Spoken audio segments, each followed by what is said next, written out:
We, the children and staff of Mary's Little Lamb School, are contributing this song to help in the fight and sensitization of coronavirus in the Gambia. Dear children, please listen to doctors' advices and the Ministry of Health to help stop the spread of this virus.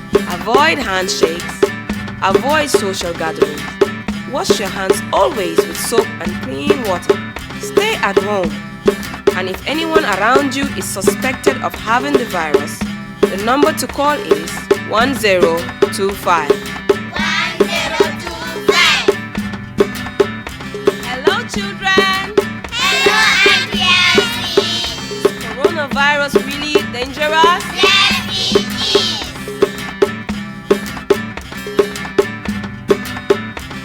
Coronavirus dangerous, dangerous, dangerous. Coronavirus dangerous. Yes, it is, my children. Breathing handshake, no, no, no, no, no, no, no, no, no. Breathing handshake, no, no, no, no, no, no, my children. Breathe by hugging, no, no, no, no, no, no, no, no, no. Breathe by hugging, no, no, no, no, no, no, my children. Breathe with elbow, yes we can, yes we can, yes we can. Breathe with elbow, yes we can, my children. Breathe with Alex, yes we can, yes we can, yes we can. Breathe with Alex, yes we can, my children. Can we protect ourselves? Yes we must, yes we must. Can we protect ourselves? Yes we must, my children. Wash your hands with soap and water, yes we must, yes we must. Wash your hands with soap and water, yes we must, my children. Cough in our elbow, yes we must, yes we must, yes we must. Cough in our elbow, yes we must, my children. Throw used to shoe in the bin, yes we must, yes we must. Throw used to shoe in the bin, yes we must, my children. Touching eyes, nose and mouth, no, no, no, no, no, no. Touching eyes, nose and mouth, no, no, no, my children. Coronavirus, go away, go away. Coronavirus, go away forever. Coronavirus, go away, go away, go away. Coronavirus, go away forever.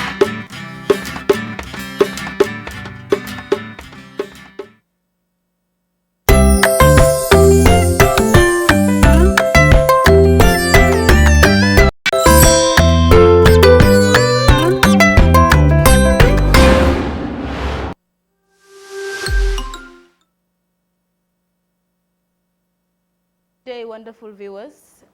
I am your teacher, Mrs. Amijaite, who has come again to continue with our lesson. And today, we are going to be looking at punctuation marks. As you already know, punctuations are very, very important as they add meaning to our write-up. And what we have here says, a punctuation mark divides one sentence or one part of a sentence from the order to help the reader's eyes. What we are saying is that without the punctuation marks, it becomes highly difficult for someone to read and understand really what a particular write-up is saying, or to control the reading. It helps to control the reading. They also give other signals about our write-ups. In this session, we will explain the uses of the different punctuation marks that we have. You're going to have the opportunity to see the different punctuation marks that we have and their usage in English language.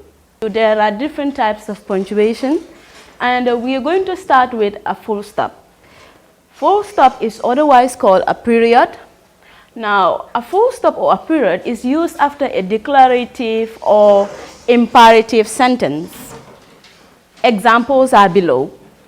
She went to the office is a declarative sentence. She went to the office. So at the end of a declarative sentence, we are supposed to have a full stop there.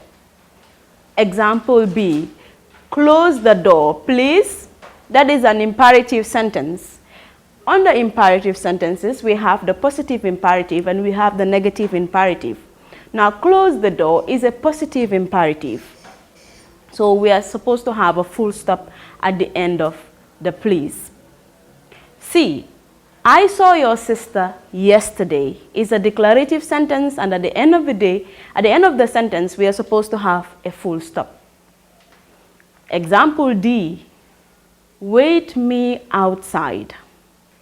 Wait me outside is a negative imperative sentence that is also supposed to have a full stop at the end. So you should understand that punctuation mark, that is the full stop, comes after a declarative sentence and comes after an imperative sentence, be it negative or positive.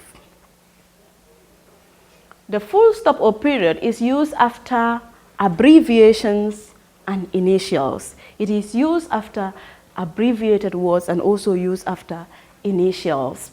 Example, MA, which is all supposed to be capitalized because it stands for something else.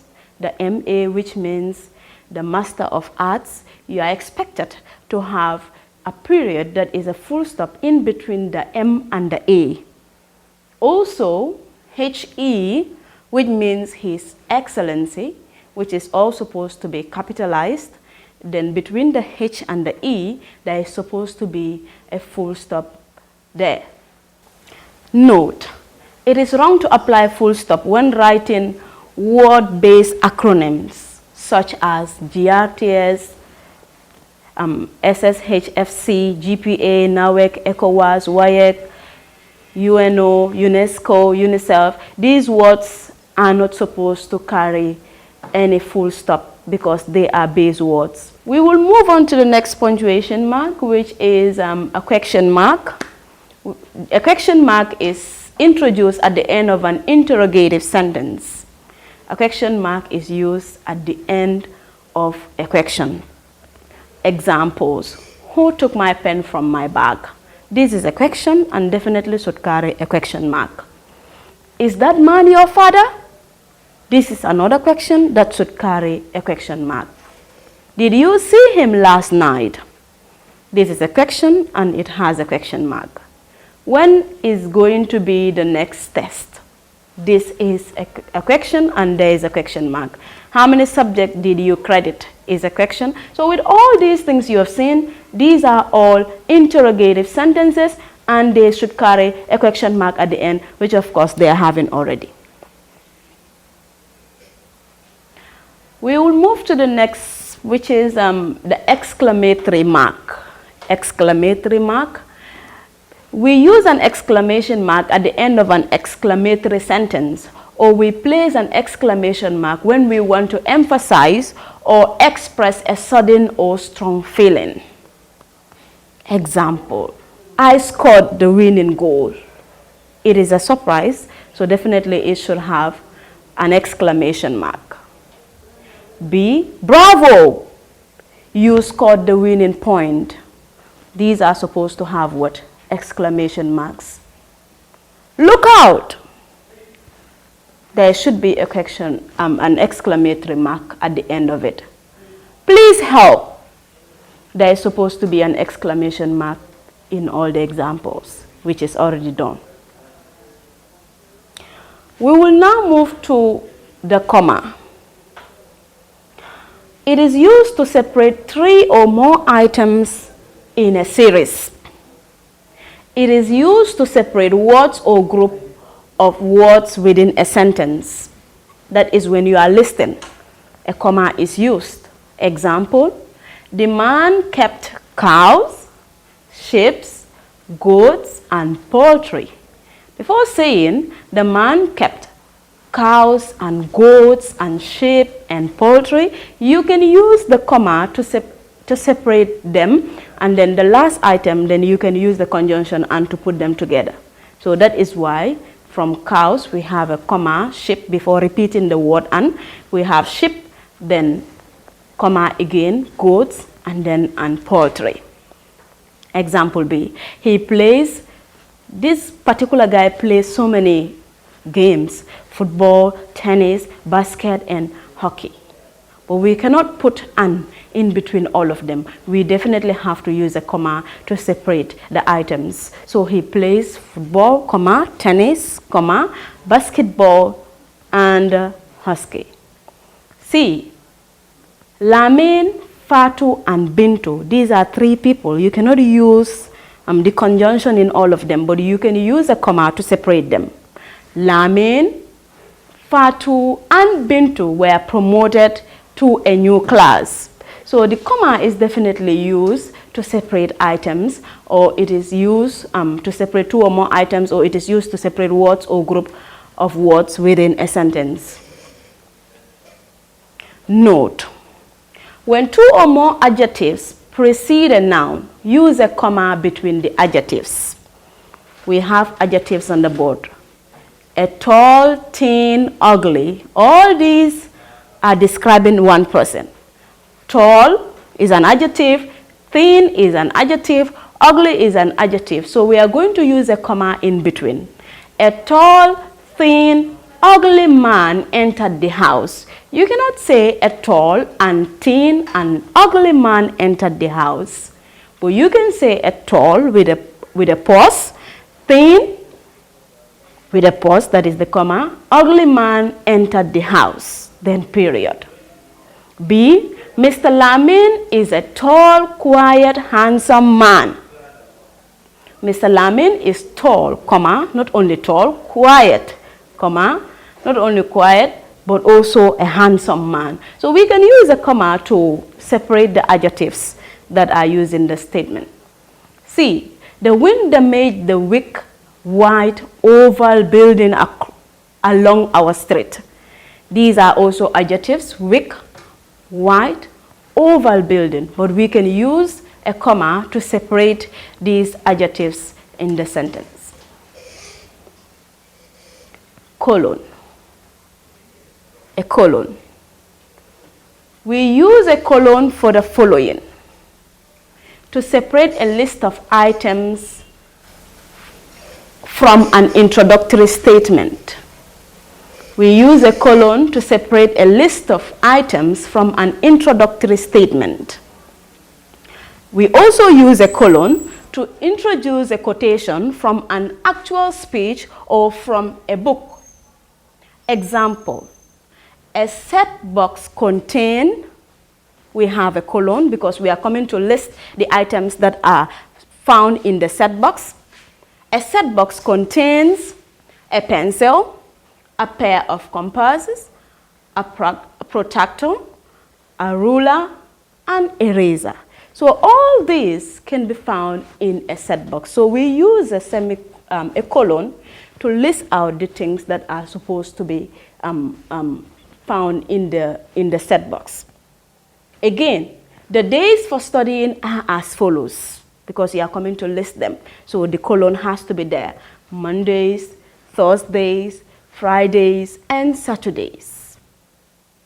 So you can see all of the above examples that I have mentioned, that we use colons to separate a list of items from an introductory statement. After saying something, you use a colon to introduce what actually you want to bring in, and also to introduce a quotation from an actual speech or from a book. From colon, we now move on to the semicolon. This is another punctuation. Now we say that we use the semicolon to separate related independent clauses that are not formed by a coordinating conjunction. We watched the door. Example, we watched the door, no one came in. Conjunctions are supposed to be used there.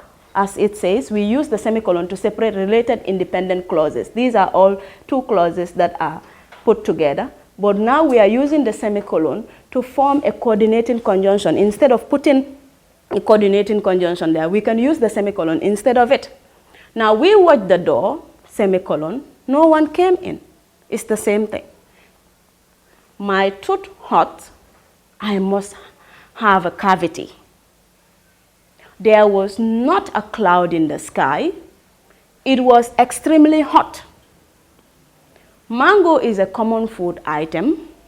It is loved by everybody. So you can use a semicolon to put in place of a coordinating conjunction there, so it can serve as a serve also the role of a coordinating conjunction wherein two sentences are brought together.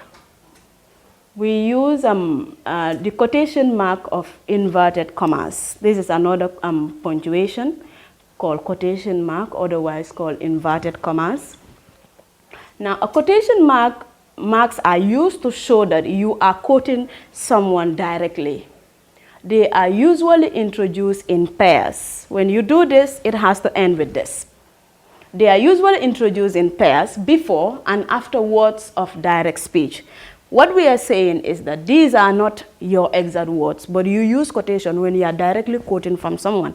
And when you are quoting, you need not to add any of your words there. As you are quoting directly from someone, you don't need to add or you don't need to also subtract.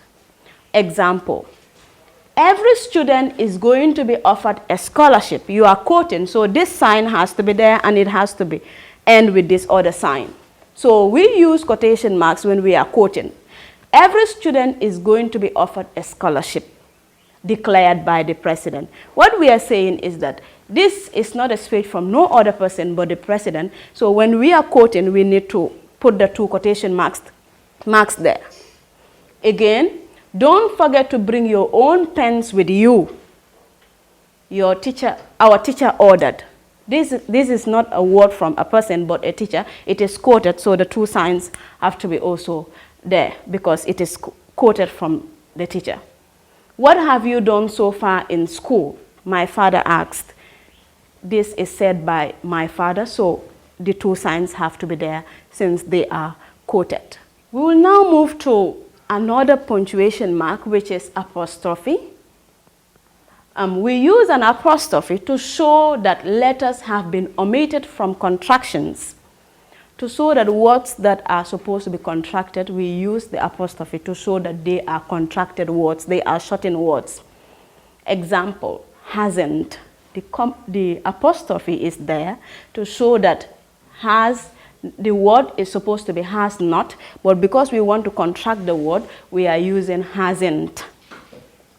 Again, is not is contracted as isn't with the use of apostrophe.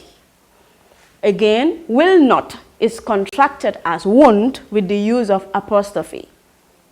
Again, it is also contracted as it's with the use of what? Apostrophe. So apostrophe is also used when we want to omit some words to form contractions. We use apostrophe to show possession or ownership. Example, my cousin's book. My cousin's book. We are using the apostrophe to show possession, that we are referring to who? My cousin. My cousin is the owner of the book, so it has to carry the apostrophe S. Again, the woman's ride. Who are we talking about? The woman. So we have to do what? Put the apostrophe there for possession. The farmer's wife. The farmer has to also carry the apostrophe S. Fatu's brother, also possessive. It has to carry apostrophe S. The lady's cloth also has to be what? Possessive. We also use apostrophe to show that the first two numbers have been omitted from a year. Like apostrophe 90 to show that it is 1990, to show that certain words are omitted. Apostrophe 90 to show that it is 1990. 80 apostrophe 80 to show that it is 1980. This is to show that certain words or certain numbers are also removed. 80, apostrophe 80 means 1980, and apostrophe 70 means 1970. So we use apostrophe to show that certain numbers or certain words are also omitted. We use apostrophe to form the plural of letters, numbers, and words. Example, how many A's are there in the word canon?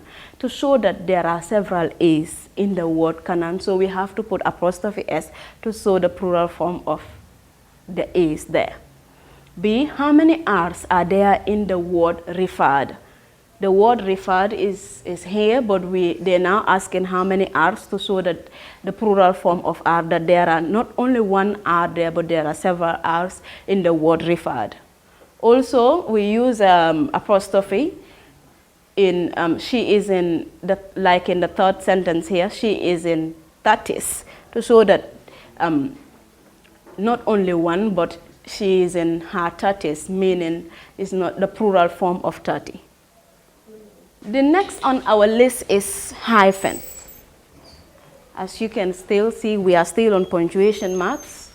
A hyphen is used to show the division of a word at the end of a line. Always divide the word between its syllables. Example, Buba says that he dreams of going to Europe. That's the end of our line. You have to come down with the hyphen in between to show that you want to continue, but the space does not allow you to continue whenever he thinks about it. And then you cannot put when dot hyphen ever. These are two different words. That is why divide the two sentences into syllables, deal with the first part, and then bring the other part with the hyphen in between. Not whenever there, with omitting the N to show that the N, the N for the never could supplement for both. That is not the right way of doing it. Again, I did not understand. Understand can be also used in the same way, like you're writing and it did not fit. You have to put not I did not. We use two or more nouns. We use hyphen when two or more nouns are used as adjectives. We use hyphen when two or more nouns are used as adjectives. A one-legged man. One is a noun. Leg is also a noun. But here they are functioning as what? Adjectives. So definitely the hyphen has to be in between them. B, a one-man band. One as a noun, man as a noun, but here serving as what? An adjective. The hyphen has to be in between. A 5-hour drive. A 5-hour drive, we have 5 as a number and the hour as also time. These are all nouns but serving as adjectives here, so the hyphen needs to be in between. That's not the only use of hyphens, but hyphens are also used to divide a compound word that is written as one word between the words that form the compound. Divide a hyphenated compound word. Example, living room. These are compound words, but we have to use the hyphen in between them. Sister-in-law. Sister-in-law are compound words, but hyphen has to be in between them, the different words that are used. Coat of arm. Coat of arm cannot go without the hyphen. It has to be there. Coat, hyphen, of, hyphen, arm. Again, commander-in-chief. Commander-in-chief, like you want to say commander-in-chief of the armed force. Commander has to end with a hyphen, and also between the in and the chief there is supposed to be a hyphen. Also school child, there is supposed to be hyphenated, because these are all examples of what? Compound words. Also, we use a hyphen to separate compound numbers. When writing compound numbers, those are two or more numbers put together, we need to put a hyphen in between them. 21 is a compound number, so it needs to be hyphenated. 96 is a compound number, it needs to be hyphenated. 52 is a compound number. It needs to be hyphenated. 73 needs to be hyphenated because it is a compound number.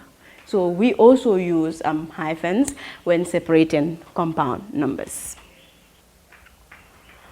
We also use hyphens after the prefix all, ex, self, co, etc. After these words, after these prefixes, we use hyphen in between them and whatever word that is coming. So all state, like all state needs to be hyphenated. Ex-president needs to be hyphenated. Self-discipline needs to be hyphenated. Co-education needs to be hyphenated. These words cannot be put together and these words cannot be separated without the hyphen. From hyphens, we now have to move to capital letters. This is another important part. As students or writers always have a problem of what? Capitalization. So stay tuned to understand more about capital letters and their usage. It says capital letters are very important in punctuation, especially as they indicate the beginning of a sentence. They have numerous functions which include they are not only used at the beginning of a sentence, they are used at the beginning of a sentence with the first word of the sentence must start with a capital letter. That is to say, when you want to start any sentence, the first word must do what? Begin with a capital letter. So example we have, construction works start with a plan. Since this is an idea, that is construction work, it begins with the word construction. The C has to be capital. Construction work start with a plan. So the C has to be capital. If you are writing anything, the beginning of the word, the first letter of that particular word is supposed to be what? Capitalized. Again, the match ended in a defeat for England. This is an idea. This is a statement. So the first word of the sentence must also do what? Begin with a capital letter, that is T, and all the rest can be written in small letters. Capital letters are used for all proper nouns that include specific names of people, specific names of places, etc. So capital letters are used for all proper nouns and proper adjectives such as name of places, persons, and things. Example, they took the car to Banjo. As you can see the statement, the T has to be capital because I told you the first word of the sentence must begin with a capital letter. The first word of the sentence must begin with a capital letter, but Banjul here is a specific name of a place, so definitely all proper nouns are supposed to be what? Capitalized. That is why the Banjul is in red to show you that it has to be capital. C. Nigeria is a big country. Nigeria is a specific name of a country which is also a proper noun. It should begin with capital N. Since the word there is Nigeria, not only that, but we told you that the first word of every sentence must begin with what? A capital letter. So apart from the fact that Nigeria is a proper noun, but also you have to begin with a capital letter since that's the first word of the sentence. D. Gambians are very nice people. Gambians, the name Gambians are people, so which is already a noun. So the G has to be capital since it is Gambia is the name of a country, the G has to be capital. So it says Gambians are very nice people. The G is in capital to show you that proper nouns should carry what? The first letter should be G. Yeah. Capital letters are used on the first word of a direct quotation. If you are quoting the first word, remember what we said about quotations, that these are speeches from people that are directly quoted. Now, the first word of every quotation that should be capitalized. That is, he opened the door and called out, "Is anybody there?" Is anybody there is the quoted word, so the I for that is should be capitalized. Again, the members of his class all shouted, "Welcome back, Fatu."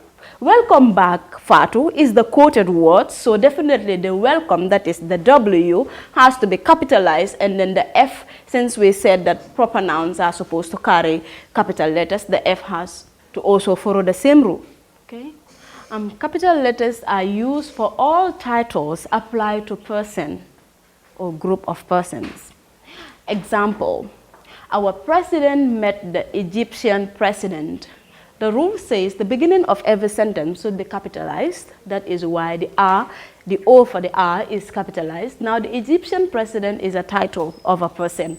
So Egyptian should carry the capital and president should also carry capital. Professor K, these are all proper nouns. Professor K, professor there is a title. So Professor K, the K there is a specific name. So the P and the K has to be what capitalized, came to the fair. General Yankuba led the Gambian president to inspect the Guard of Honor. General is a title, Yankuba is a name, and Gambian president is a title. So General, the G, the Y, the G, and the P are all capitalized.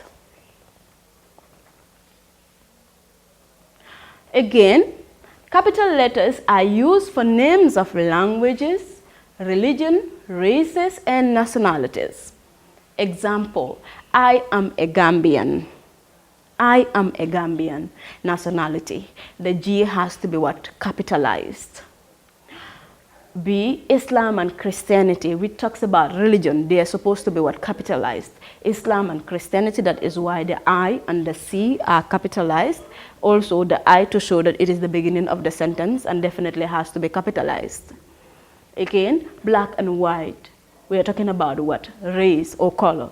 Black and white, the B is capitaled, the G is also capitalized. It says black and white colors are all descendants from Adam. The English and French are both European languages. English also talks about language. English and French, they are all languages and they're supposed to carry what? The capital letter. So English and French are both European language. The E, the F, the E in English, the F in French, and the E in European are all capitalized, which should happen. Not only that, capital letters are used for names of months, days of the week, and holidays. That we're still showing you how capital letters are supposed to be used, and you are supposed to apply them in any write-up. So the president will travel to London on Monday. The T in D is capitalized because it is the beginning of the sentence, but the L and the M talks about the place and it talks about the days also. So the L and the M has to be capitalized as the rule says. Capital letters are supposed to be used for the names of months, days of the week, and holidays. B, winter always starts in December. Winter, which is the season, also has to, the W has to be capitalized, and the D, which talks about a month, should also be capitalized. Also, I will come during the Easter. I, because it is the beginning of the sentence, has to be capitalized, and Easter, which is a holiday, should also be capitalized. So this is the rule that you should follow. We are going to look at the class work first that we will do, and it says punctuate the following statements. Hasn't, remember, these are all that we have done, we have discussed. So it's just a matter of reflecting on what has already been done. Hasn't, they are asking us to punctuate it. Hasn't cannot stand alone there without being punctuated. The word is has not, but it has been contracted to hasn't. So you are now asked to punctuate it. And when you're punctuating it, which punctuation mark do you use there? Has not. Apostrophe. Apostrophe is supposed to be used to contract the word has not. Again, has not will be contracted with the use of apostrophe to hasn't. Again, isn't, the same. Apostrophe is supposed to be used. The word is not, but contracted to isn't, but the word there isn't complete without the apostrophe. So the apostrophe is the right answer there. Again, won't, as in will not. We want to contract the word will not. Then it gives us won't, but this won't cannot stand as a word. It has no meaning. It has to be contracted with the use of what? Apostrophe again. For it is contracted as its. Apostrophe is going to be used there as a possessive form, as in its. 5. Who took my pen from my bag? This is a question, an interrogative question, and all questions are supposed to carry what? Question mark at the end. Is that man your father? This is also an interrogative statement, and it's supposed to carry what? A question mark, because it is a question. Again, did you see him last night is another question. It should carry what? A question mark at the end. Another task in front of us here. And the instruction is saying that we correctly capitalize and punctuate the following statements, asking for two things: capitalize where necessary and punctuate where appropriate. So we're going to start with the first statement here. It says Dakar is the capital of Senegal. The D is already capitalized, so we don't have a problem with it. But Senegal needs to be, there is a problem with Senegal. The S needs to be capitalized since it is a specific name of a place. So the S has to be capitalized, and it should carry a period at the end of the declarative sentence. So the only adjustment we need to do with the first one is to change the small s of Senegal to capital S and put a full stop at the end of it, so that we can have a correct punctuated statement with a correct capitalized statement. We will move on to number 2. Next Monday will mark the end of January. Next Monday will mark the end of January. If you look at the statement, the next one of the steps told us that the first word of the statement should begin with a capital letter. So this capital N is highly wrong here. It has to be capital, this small s is wrong. It has to be capital N, so that the beginning of the statement of any sentence needs to be capitalized. Not only that, name of days need to be capitalized, as we are told in just some minutes back. So Monday needs to be, the M of Monday needs to be capital M, and also the month of the year, that is January, the J has to be in capital letters, so that we can have the N, the M, and the J all in capital letters. We have changed the small letters to the capital letters. That is not all, because the instruction is asking us to also punctuate. This is also a declarative sentence, so it should carry what? A full stop at the end. So when the N is capitalized, the M for Monday is capitalized, and the J for January is capitalized with a full stop at the end. That gives us a very perfect sentence or statement. The third on our list is saying we requested the following: chalkboard, ruler, and duster. We are told that the first word of the sentence must begin with a capital letter. So definitely this pronoun we, the W, has to change to capital W. And then these are two independent, these are sentences that are listing for us. So when the W is capital, we will have, we requested the following. Since we are listing, there is supposed to be a colon there. Listing, when you are listing, you make use of the colon. So if you say we requested the following with a colon, chalkboard, you need a pause between the board and the ruler. Chalkboard, ruler, and duster, with a full stop at the end, because it is a statement. Again, the fourth one, he came home, ate lunch. This sentence is not correct when it is not punctuated. He came home, ate lunch. He is the beginning of the sentence, and then the H we are told that the first word of the sentence should begin with a capital letter. That is, the first letter of that particular word should begin with a capital letter. So the H should be capitalized. He came home as one independent clause.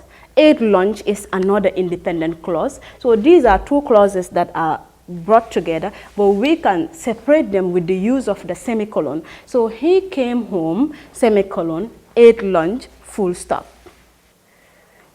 Okay, we will look at number 5 now.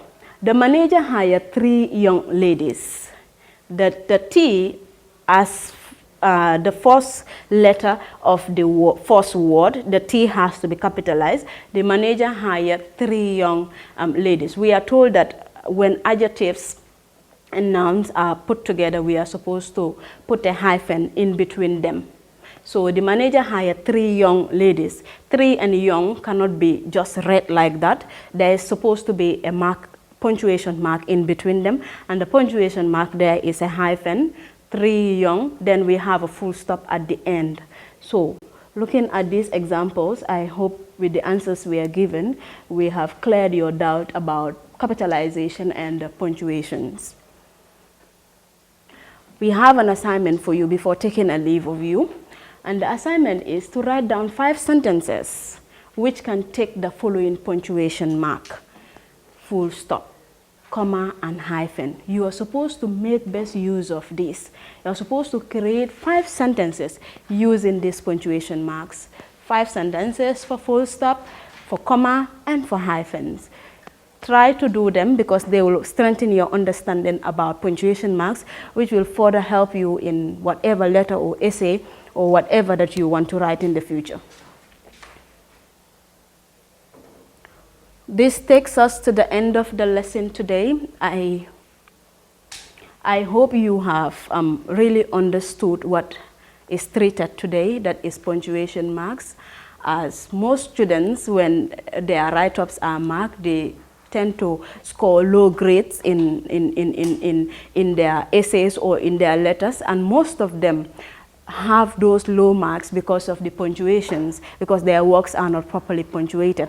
But with this, I believe that your doubts or your understanding of punctuation mark is strengthened, which you will further use in whatever writings that you are doing. Please follow the lessons and stay put at home. Follow the instructions that are put in place. Wash your hands always with clean water. Use sanitizers, and together we can fight the coronavirus. Thank you.